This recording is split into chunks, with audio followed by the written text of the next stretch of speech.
Hello, I'm Gabriella, the founder of Bakelicious, and I have a very exciting guest with me today, the Victoria sponge cake. So I wanted to talk about this beautiful cake. It's one of my best sellers. It originated in the UK in the 18th century, thanks to Queen Victoria. So when her husband Prince Alfred died, she found herself cooking a lot more, and therefore she started, testing recipes and came up with this beautiful sponge cake. Then after that, it became really popular because afternoon tea started to become, well known between all the women in those aristocracy, and it was just such a beautiful cake because it wasn't too rich, it wasn't too heavy, it was light, it was fresh, not too dense. And I guess that's why it's always been my number one seller here. And the amazing thing is you can decorate it in so many different ways. You can change the filling. We do a raspberry coulis, but you could put a strawberry coulis, you could put a lemon coulis. We use a mascarpone cream with a little bit of, mascarpone and a little bit of fresh cream. But then you can also just use fresh cream. You can add a touch of cocoa powder, vanilla extract. So like I said, there's so many different things you can do with it. And that's why it's so amazing. And so many people, they think of Victoria sponge and, that smell when you walk into a kitchen and your grandmother was baking, it just brings it reminisces those memories from your childhood. It's something that remains a part of you forever. It's not just a flavor, but it brings back a memory from childhood. And that's the most beautiful thing. So I'm going to have a slice right now because it's so delicious. And that's another thing about mm, the Victoria sponge cake. Another interesting fact is that there's many different types of ways that you can cook a sponge cake. And I'm going to have a little bit of wine. So I wrote some notes so I don't forget the names because my French pronunciation is terrible. But just to inform you of the different styles, this one here that we make is we use a creamed method with butter and sugar, and you have to mix it until it's really light and fluffy.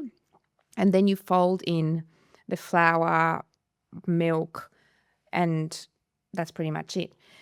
So the sponge cake, the main components are the eggs, the sugar, flour, and then you've got your fats, and then possibly your leavening agents like baking powder, baking soda, bicarb soda, or you can use a self-raising flour. So like I said before, there's a creaming method which is the one that I use only because we do a lot of stacked cakes like for weddings and things. So the creaming method makes the batter a little bit firmer once it's cooked. Whereas a traditional chiffon cake or the Genoise sponge, which is where you basically you whip the eggs first on their own. You can either separate them or you can do the whole egg, and then you incorporate the sugar and then you fold in the flour. So it does make it a lot more airy, and therefore it's a lot like fluffier, and it won't hold as well when you're doing, those really big tiered cakes. So that's one of the main reasons why I use the creaming method. And I also feel it's less likely to fail because, when you do the egg method, the whipping of the eggs on their own, it's more likely that they can collapse because there's many factors here that can affect it, like the temperature in your kitchen, airflow, drafts of wind. Like if you're baking it, like if it's in the oven and just say, you want to check that it's all right, you open the oven and then suddenly it collapses and that's it. You can't fix it.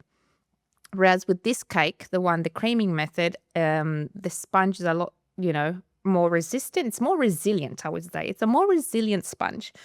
So it's less likely that it's going to go wrong. And the other style of sponge cake is the angel food sponge, and which basically has no egg yolks. That's the main difference.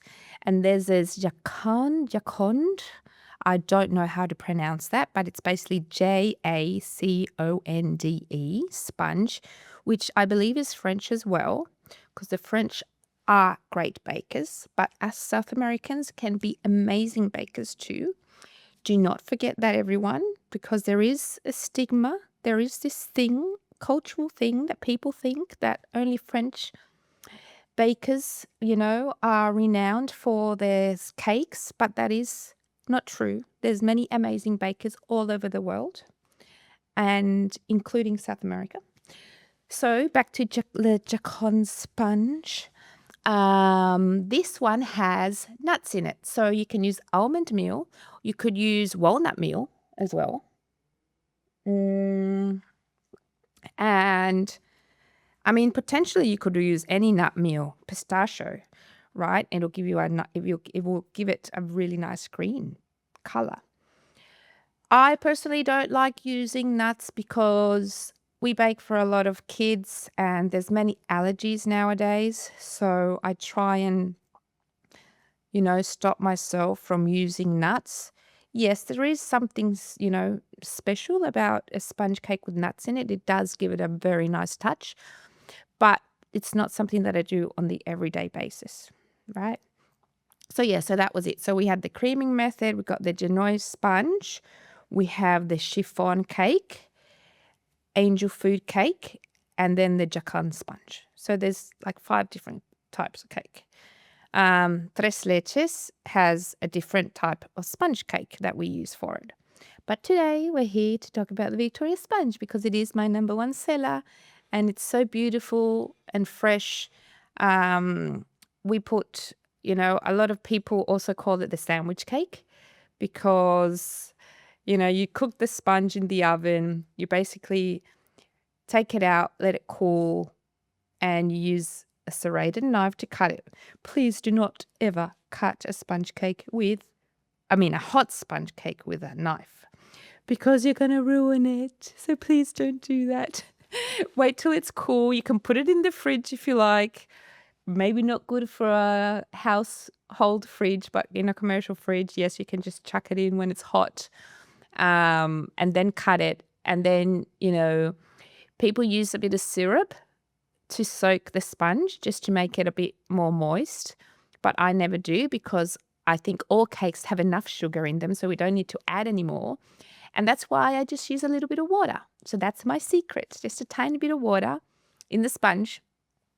And after that, you can either put some jam. We make a coulis, which is not as thick as a jam because it doesn't have that much sugar. It's only got a tiny bit of sugar. So it's a lot more runnier, I would say. And this also allows it to, absorb better onto the sponge. And we use raspberries for it. You could do it with strawberries. You could do it with passion fruit and many other flavors. And then you need to let that soak in for a little bit because if you don't let it soak in, when you put the fresh cream on top, it's going to start like sliding down from the side, which is also beautiful, right? There's nothing wrong with that, but it just depends for the look that you're going for. So yeah, so then we put the cream. So imagine like the nice fresh layer of sponge and then the coulis or the jam. You've soaked the sponge with water, don't forget. And then the cream, fresh cream, and then you put the other layer of a sponge on top. So it's a real sandwich. And so many people just dust icing sugar on top. But we like to finish it with fresh cream. So you can basically make this cake for dessert for any party in, I would say, 45 minutes. What takes the longest is for it to cool in the fridge. Baking time is around 15 to 20 minutes, so not long at all. And like I said, it's such an easy cake to make and it's so hard to get wrong.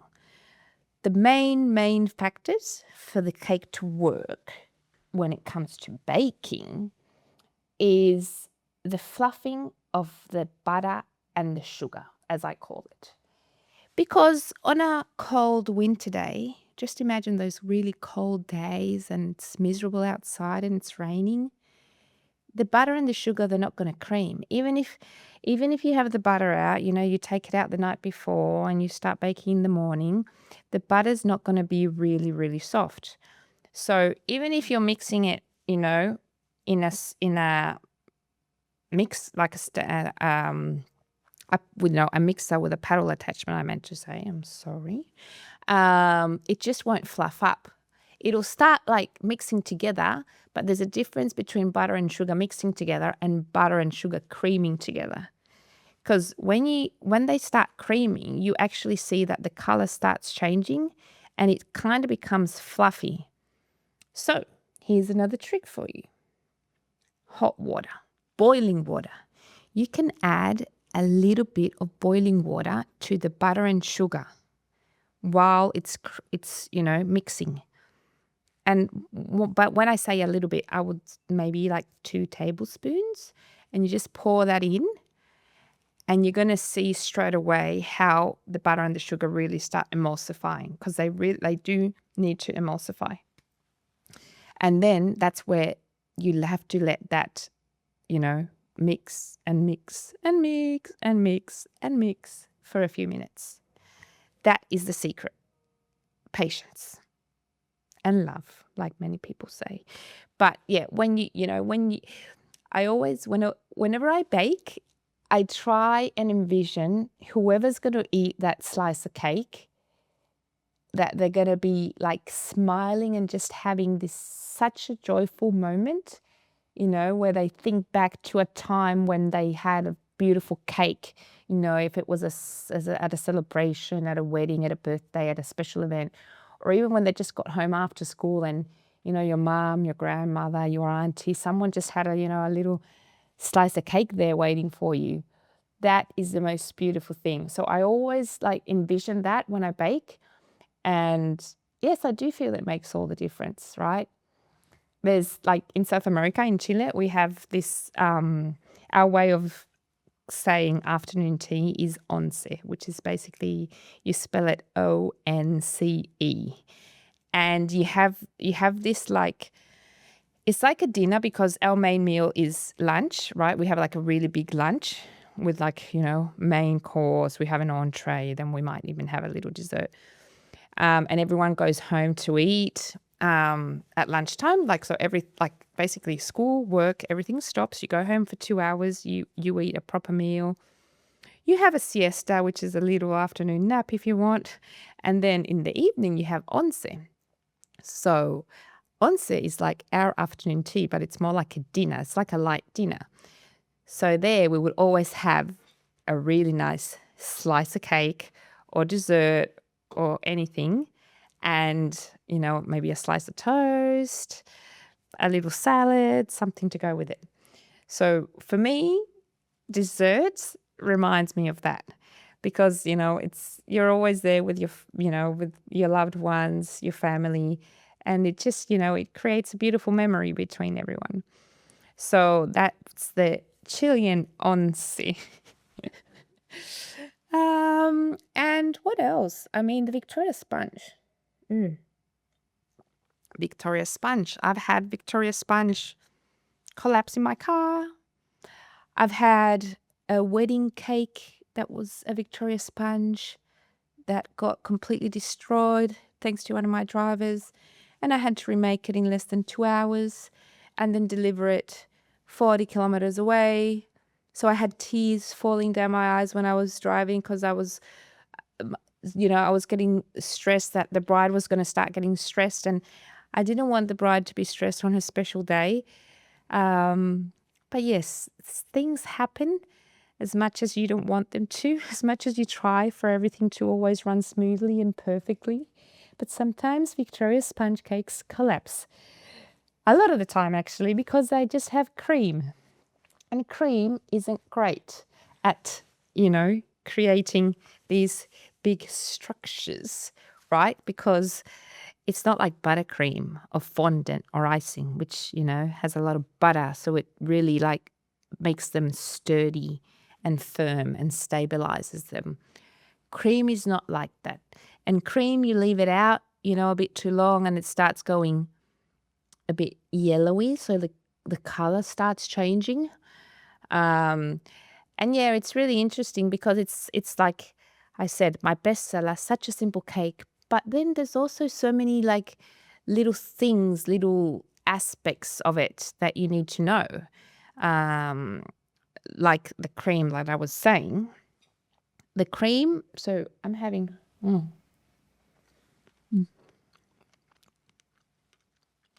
this one.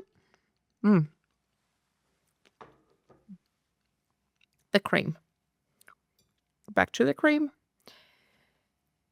It's really interesting about the cream. After all my years in baking, which has probably been all my life, but the shop I've only had since 2017, cream is a funny thing because I like to use all real ingredients in my baking. So there's no packet mixes, there's no mock cream that comes in a carton and you just add water to it. No, this is real cream. So it doesn't last long out, needs to be refrigerated. And what I was going to get to is that sometimes during certain periods of the year, the cows, depending on the season, produce different types of milk. This milk has the protein and the quality of the milk changes. I'm not saying it's worse or better. I'm just saying that it's different. And that really affects how the cream whips. And therefore, the cream doesn't go as firm as it normally would. The terrible thing about this is that now I kind of know what season this is. Well, here in Australia, it tends to be between, I think it was July, August, September, and then it stops.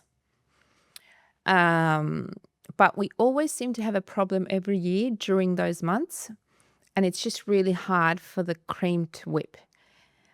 But yeah, it's just frustrating because we don't know when that's going to be, and there's nothing in the packaging or that we can identify to find out that this is going to happen. So it's kind of like, oh, we'll start using the cream. Let's get the cream, let's pour into the mixer. Let's start mixing, and then no, it doesn't form those really hard peaks, which is what we want for a cake.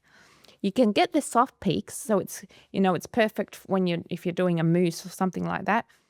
But for a cake, you really want it to whip hard peaks, and we're not achieving that. So now at least we know that it has nothing to do with anything else or the way we're doing things or the way it was stored. It really comes down to how the cows, the season, they probably eat differently. The weather affects them. The nutrients in the ground are different, and therefore the milk they produce is different. And then obviously the cream changes. So that's like another really interesting aspect of it, because people that don't bake throughout the whole year like we do would have no clue about that. So yeah, I've learned many things about the classic Victoria sponge cake. And even though it was, invented in the UK, it's a cake that is renowned throughout the whole world. Like back in Chile, we weren't, we had a lot of German influence, but not English influence. But still, this cake became so famous because it was just so popular, and just everyone likes it, kids, adults, elderly people, teenagers. So that's very fascinating that a cake could go so far and still be such an important icon in the baking industry. And another cool thing is that we can do now with all the dietaries, like I was saying, that people being nut free, we can also make it soy free. Not that my Victoria sponge cake does not have any soy, but with all these dietaries, all the dietaries that there are now, I was saying, we make a gluten-free version, for example, which is identical, but we use rice flour and corn flour to substitute the plain flour. But everything else remains the same. And people think, you must do this or that, and gluten-free baking is so hard. But honestly, gluten-free baking is not so hard. There are a few tricks you can do, but the Victoria sponge gluten-free, a lot of people can't even tell that it's gluten-free. So, yeah, there's many different ways to make this cake. And there's also a vegan version. Now, that one does look a bit different because we use linseed. And the vegan Victoria sponge, when you substitute the eggs for a flax egg, so a flax egg is basically 3 tablespoons of linseed or flaxseed, which is the same thing, and 1 tablespoon of boiling water. So you mix that together and you let it rest, and that becomes a flax egg. And that's what you use when you're doing vegan baking. And in terms of the flavor, it honestly doesn't have much flavor. A tiny bit of a nutty flavor, I would say. However, it does make the sponge a little bit dark. So people can get a bit, like, oh, like it's dark, but it's not chocolate dark. So they're like, oh, is this burnt? Is this something in it, But it's not like that at all. It's just that the linseeds have that, brownish color. So obviously that's going to be reflected in the end product. And then because you can't achieve this creaming like you do with butter, because you could potentially substitute for Nutelix. But the Nutelix, in my opinion, doesn't cream as well as real butter. And another thing is that vegan baking, I feel, works best with oil. So when you use oil, you can't cream it. There are some of the versions that I spoke about before, the Victoria sponge, that actually use oil instead of butter, right? But we've always used butter, and however, in the vegan version of the Victoria sponge cake, we use oil. So yes, it's not going to be that super light, fluffy, spongy cake, but it's still going to be a very nice, soft, sponge-like cake, which is going to be a little bit dark. So that's another interesting point about the Victoria sponge, and how, depending on the dietaries that you are trying to, achieve, it's going to change the color slightly. And another last thing that I want to mention about the Victoria sponge would be vanilla extract. Very important. Vanilla extract just gives it such nice touch. Just that you don't even have to use it, but it really does, just give it, brings it up a notch, just a tiny little notch. And therefore, I like using the most expensive vanilla extract. You can even use vanilla pod, and take the seeds out. I do use the liquid one, but it's a very high quality liquid one. And remember to think about the alcohol content, because there is alcohol in vanilla extract. People forget about this, and honestly, you use 1 tablespoon per recipe. So even if a child has a slice of cake like this, they're not going to go drunk. So don't worry about that.